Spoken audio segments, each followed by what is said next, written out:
Dearly beloved, we are gathered here today to eulogize BookTube. I'm not sure if you've been on the internet lately, but from a lot of the videos that have showed up in my subscription box, it really is sounding like we are hearing the death knells of BookTube, that BookTube is dead, everything is wrong, and nothing will ever be the same. Well, I am here to tell you this. BookTube is dead, and I am a necromancer. Hey everybody, it's Anna. Welcome back to my BookTube channel. If you're new, welcome. I am a game designer, an editor, freelance writer, reader of all trades, and I make videos on a now dead platform, as it turns out. So as I said before, am kind of doing a little rambly, unscripted video with just a few notes about BookTube. Apparently it's dead, so I'd like to share my thoughts about this. Definitely, I'll just give you some background on my whole deal. I've been on this platform for almost a decade at this point, I think. It's been since 2012, 2013 or thereabouts, and I started making videos back in 2017. So about half of that time I've been making videos. And this sort of community, platform, niche, whatever you want to call it, really has changed a lot. But I am really curious about what it is that we mean when we say that BookTube is dead. Because if I kind of break it down, right? BookTube kind of started out as this niche within the wider YouTube ecosystem where people would just share what they were reading, talk about books. Back in ye olden times, it was very low production, it was people with crappy lighting, webcam. That was how I started out. Now I have a camera and I'm filming this on my phone right now with an honest to God real tripod. But back in the day, I had none of that. You can go back and watch the early videos if you don't believe me. But things really have changed a lot since then. BookTube used to be ruled by tags and reviews and I guess book hauls and TBR videos really are still around, but they weren't quite as much then, I remember. There were a lot more long form things about specific books or specific groups of books, and I just don't really see as much of that anymore on BookTube. So what happened to those? Where did they go? I mean, that part of BookTube really does seem like it has kind of passed into the ether. I think part of where that sort of energy went is towards things like readathons. Readathons, when I started making videos back in 2017, there were a few that happened. There was the Queerlit Readathon that Rogan and Kathy created. There was the Tome Topple, which Sam from Thoughts on Tomes created. Trying to think, there was another big one. I guess Nonfiction November, but that was really just more of an informal reading challenge, not a readathon specifically. So a lot of that categorizing books by a certain prompt or by something like that really feels like that energy went more towards readathons and filling out a bingo board or something like that for it. So I can kind of get where people are saying BookTube is dead, because that part of BookTube really has changed. And I think that all of us have seen much, much less of a focus on reviews and things like that. Here's something else that I think has really changed BookTube a lot, and that is just the influence of shorter form content overall. This is also part of another thing that I think has really changed BookTube a lot, which goes back to what I said about the production value, and that's the aestheticization of BookTube. I remember people talking about this when Bookstagram really became a big thing, and I'll get back to Instagram in a minute because I think that really has changed the ecosystem here a lot. But like I said, it did used to be just kind of people filming stuff with their webcam and very bad lighting and things. And especially with Bookstagram, it started to become this thing where people would do very carefully composed shots of beautiful hardcovers with perfect lighting and lots of little aesthetic type things, making their scenes pretty. And that was kind of criticized as being fake or manufactured in some way, as if all of this isn't just, you know, some kind of performance. Even if you are like just sharing your thoughts and feelings about the books, you are in a sense like performing to the internet and performing to the camera in order to do so. I remember that being such a conversation, and BookTube like really wasn't that far behind. It wasn't like BookTube was better than Instagram at that point. Like, a lot of what I see recommended to me by the algorithm now is these highly aestheticized BookTube videos that are very much focused on these kind of like beautiful glossy hardcovers. I see a lot more focus on like YA than I ever really remember. Like, YA has always been big on YouTube or BookTube because I think that like that serves the demographic of a lot of people that make BookTube videos, especially a lot of the bigger channels that exist now in terms of subscriber count. So yeah, what I was trying to say though is that that I guess was then further kind of privileged by the Instagram algorithm or however it is that works. But I think Instagram and TikTok and Twitter also have really changed the BookTube landscape a lot because they prioritize short form content. But I know that that's really changed the landscape of a lot of how books get recommended to people, and like going into Barnes and Noble or places like that and seeing there be like a table that's like, this was recommended by Book Talk. Look, I just see the effects of it. I don't see what the reviews or, you know, the content is actually like on TikTok. But that's the other thing, is that with the increased like aestheticization of BookTube and bookish areas of the internet, don't get me wrong, I love the beautiful books. I really, really do. But in a way, like, this has kind of changed the dynamic of creator to what they're creating, at least from my perspective. It really seems like a lot of the focus has shifted less from a real noun that is something that you're making, like I'm making a review, I am making a tag video, I am making a TBR, you know, some kind of thing that describes it, to just this general amorphous content. I find this to be particularly troubling because I don't like the way that a lot of artistic endeavor now is getting flattened and undifferentiated under this very homogenous umbrella of content. You know, like I always say that when my friend Colin and I design our games, we're not content creators. We are artists. We make games, we write them, we make specific things that are not just content. But really, content does kind of seem to be the name of the game now. And I think that that's some of what people are trying to describe when they say that BookTube is dying, because I don't know, there's always this like push and pull between like authenticity and artifice when you're making things like that. But there is something that feels particularly insidious about the way that this like content creep has happened, and how you can have a lot more like social media accounts just churning out a lot of things that really just look the same and not very differentiated from each other. Which brings me to another point that I think has been mentioned a lot when people have talked about like, is BookTube dying, or BookTube is dying, or whatever. And that is just the fact that it is so much oversaturated than it used to be. Like, the number of people just like putting out tons and tons of bookish videos on the internet has drastically increased over the last decade. Like, BookTube has become something that now you can get like sponsored and paid to be for. Full disclosure, I have never been sponsored or paid for any of my YouTube videos whatsoever. Like, I don't make any money off of this. But this is now becoming, and has been for a while, something that like you could make money off of. And I believe like Ashley from Bookish Realm talked a lot about the crossover between lifestyle YouTubers that became booktubers, and it's kind of like changed that dynamic or whatever of how much money is involved in it. There is an old video also that was taken down years ago, but it was by a girl named Nicole, and it was about the monetization of fandoms.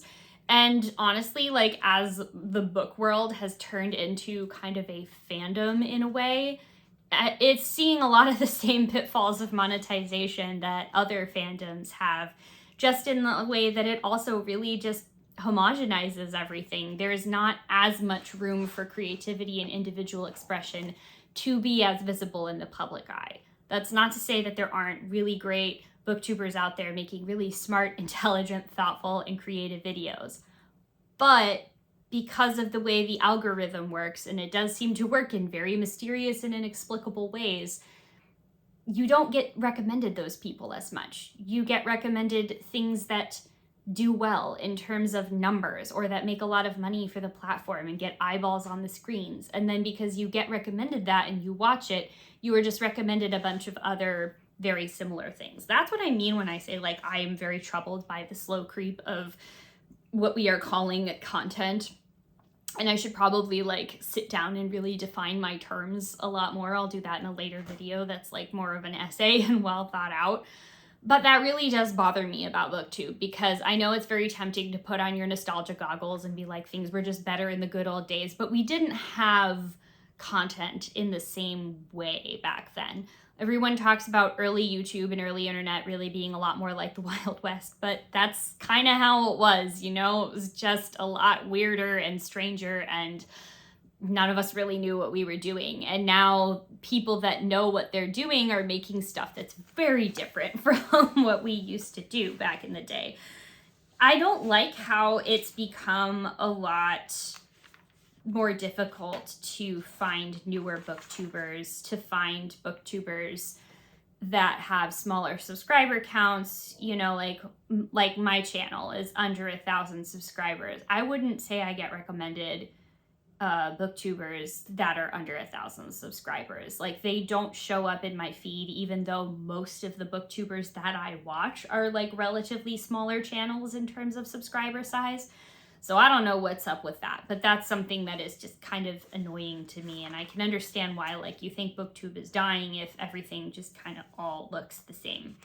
Kind of tying it all together between like readathons and oversaturation and some things with BookTube like dying or whatever, is that, I know we have to talk about this, but the pandemic really did change the BookTube landscape a lot. There was a really big sort of shakedown that happened during the early months of the pandemic, during the Black Lives Matter protests that took place after George Floyd and Breonna Taylor were murdered by the police, that I think like BookTube had a massive sea change in terms of a lot of like larger channels and a lot of like white booktubers specifically like making more of a shift and becoming more focused on like issues of racial justice and so on and so forth.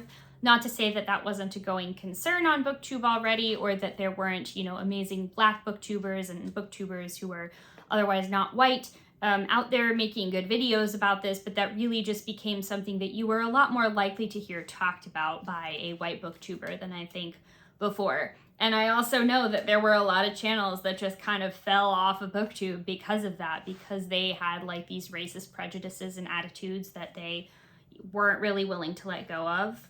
So there's that. And I think the pandemic also just was such a massive upheaval in people's lives, which is not to say like it's still going on, of course, like it's still affecting people's lives, but just the amount of change and turmoil and upheaval that everybody went through in those early months of 2020 was a lot. And like, I know that lots of channels changed in their output and some people just stopped posting altogether. So it really was kind of like a passing of an era in that way. I guess another thing that I would say about is BookTube dying is that I think some of the discussion around is BookTube dying is really a lot of us coming to terms with the fact that our reading tastes have changed and have either diverged from a lot of the booktubers that we used to watch back in the day, or are just very different from a lot of the newer booktubers that are getting more recommended by the algorithm, specifically the ones that are very like highly aestheticized, or the ones that are like lifestyle booktubers that have made that crossover. I can understand why that would make you feel like BookTube's dying, because it's really not the same platform or community or whatever it is as you know it, if all of those sort of people that you're hanging out with in that area aren't there anymore. Another thing that I think about BookTube in terms of not just like, is it dying, but as it exists now, is that there's really this thing with BookTube that we have, right? Like, is it a niche within YouTube? Is it a platform? Is it a community? It's kind of like yes and no to all of those things. Like BookTube is a community, yes, in the sense that you find community with people who watch your videos, people who leave comments on your videos and share them. But is it a community when you start lumping every channel that makes videos about books all together into one? Is that a community, or is that a collective way of describing a bunch of things that we think are similar because of the topics they focus about, even when none of those people are actually in community with each other? Same thing goes for other bookish forms of social media, right? Like, is book Twitter a community, or is it a lot of people not doing very much reading some of the time and instead complaining and like creating fake discourse or whatever about, I don't know, like the whole audiobooks aren't reading debate thing, which absolutely drives me batty because, to put it in one sentence, yes, audiobooks are reading, and anybody that says that it doesn't count is incorrect. But what I mean is that, like, are those people in community, say, like the people that are arguing about audiobooks being reading on the internet, on Twitter, are they in community with me and like the viewers of my channel? No, not really, because I don't participate in those discussions. And I don't see people that are really like bent on coming into the comments and telling me that audiobooks aren't reading when I post that that was something that I read. So I think it's kind of tempting to want to call it a community, especially when you are in community or in communion with people that you have that like shared circle with on BookTube. But I wouldn't say that that necessarily means that anybody that posts about books on the internet is in community with each other. A lot of that is just because social media, as it stands now, does not really facilitate community and discussion. Good discussion and good community is truly something that happens incidental to the platform's goals, regardless of what we do as viewers or creators. Because at the end of the day, these social media companies like YouTube, like TikTok, Instagram, Twitter, etc., they exist to make money, right? Like, they exist to sell ads, to make money, to collect your data, basically like have you use this website for free in exchange for, you know, what they can sell to you or what they can collect about your information. And that's just the way that it is. They're not designed to facilitate discussion and community. That discussion and community is incidental to the goals of the platform. So I think that sometimes when we talk about, you know, is BookTube dying, a lot of what we're saying is not is BookTube dying, it's we're noticing those cracks starting to show. Changes happen, like the changes with the pandemic in 2020, or like the changes of recognizing that your reading tastes have changed and are very dissimilar to what they used to be, or seeing this new crossover come in. And I think that when people kind of say, oh, BookTube is dying, it's really not that. It's just that BookTube is changing. It's like shedding its old skin. It's becoming something new. It always has been. It's just that sometimes that new thing feels really exciting, like something that we're building from the ground up. I also think that it's really important to remember that when people start talking about is something dying and it's usually going through a big change, that there are a lot of like other really amazing things that are supposedly dead that are out there, like punk, like zines, like rock and roll, like Latin. I mean, hell, people say that Latin is a dead language. Sure, it's not like as widely spoken and popular as it used to be, but it's far from neglected and forgotten. And I kind of feel the same way about BookTube, if I'm being perfectly honest, is that I kind of like it when things die, so to speak.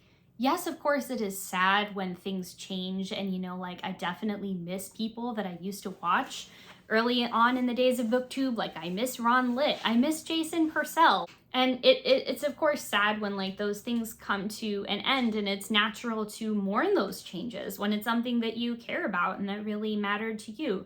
But at the same time, I kind of love it when things die, so to speak, because they really don't go anywhere. They just show up in new and interesting and unexpected ways. You might be disappointed by the change, but you're also going to be surprised by it. You're going to be surprised by the way in which it allows you to do things that you never really thought of before. At least for me, I know that BookTube being dead, or at least my relationship to BookTube as it was undergoing such significant change that I could say it died, has really freed me up to make a lot more of the videos I want on the schedule that I want without having to worry about conforming to a particular popular aesthetic in order to try and bait the algorithm into recommending me more. I definitely bought very much into the hype of all of that, of doing as many readathons as I possibly could, of trying to make sure that I made like the most beautiful thumbnails and had the most polished videos. And I realized, like, after doing that, that just wasn't me. Like, there were things that I really liked about that, and I still do love doing readathons, but I realized that I was just reading a bunch of books that I wasn't particularly enthused about, that I was stressing myself out over something that was supposed to be fun and a hobby and not turn into, you know, basically a side hustle for which I don't get paid, because again, I'm not a monetized channel, I don't get sponsorships. I'm not particularly interested in massively changing what I do in order to attract those opportunities. And so I left off a lot of my regular BookTube posting because I was so burnt out from feeling like I then needed to film a video, do all this stuff, and then spend 30 minutes making the most pretty thumbnail I could. It just wasn't me. I'm posting less. I'm posting more rambly, unscripted, less polished videos. I'm reading weird things that I want to read, and I'm just sharing stuff that I want to share. Does that mean that I'm part of BookTube being dead? Yes, actually, I think it does. I don't post tag videos anymore. I don't post review videos very much anymore. That's really not representative of what my channel is like anymore. So BookTube is dead, and I'm part of the problem. I'll freely admit that.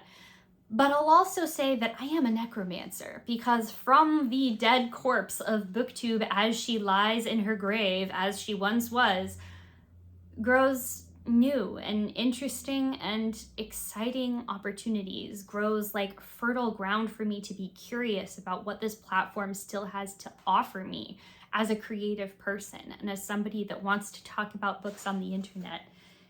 It gives me a lot of freedom, really, to think of BookTube as being dead, because I'm able to kind of let go of some of these preconceived notions about what I should or shouldn't be doing as a booktuber, or the kinds of channels that I should or shouldn't be watching.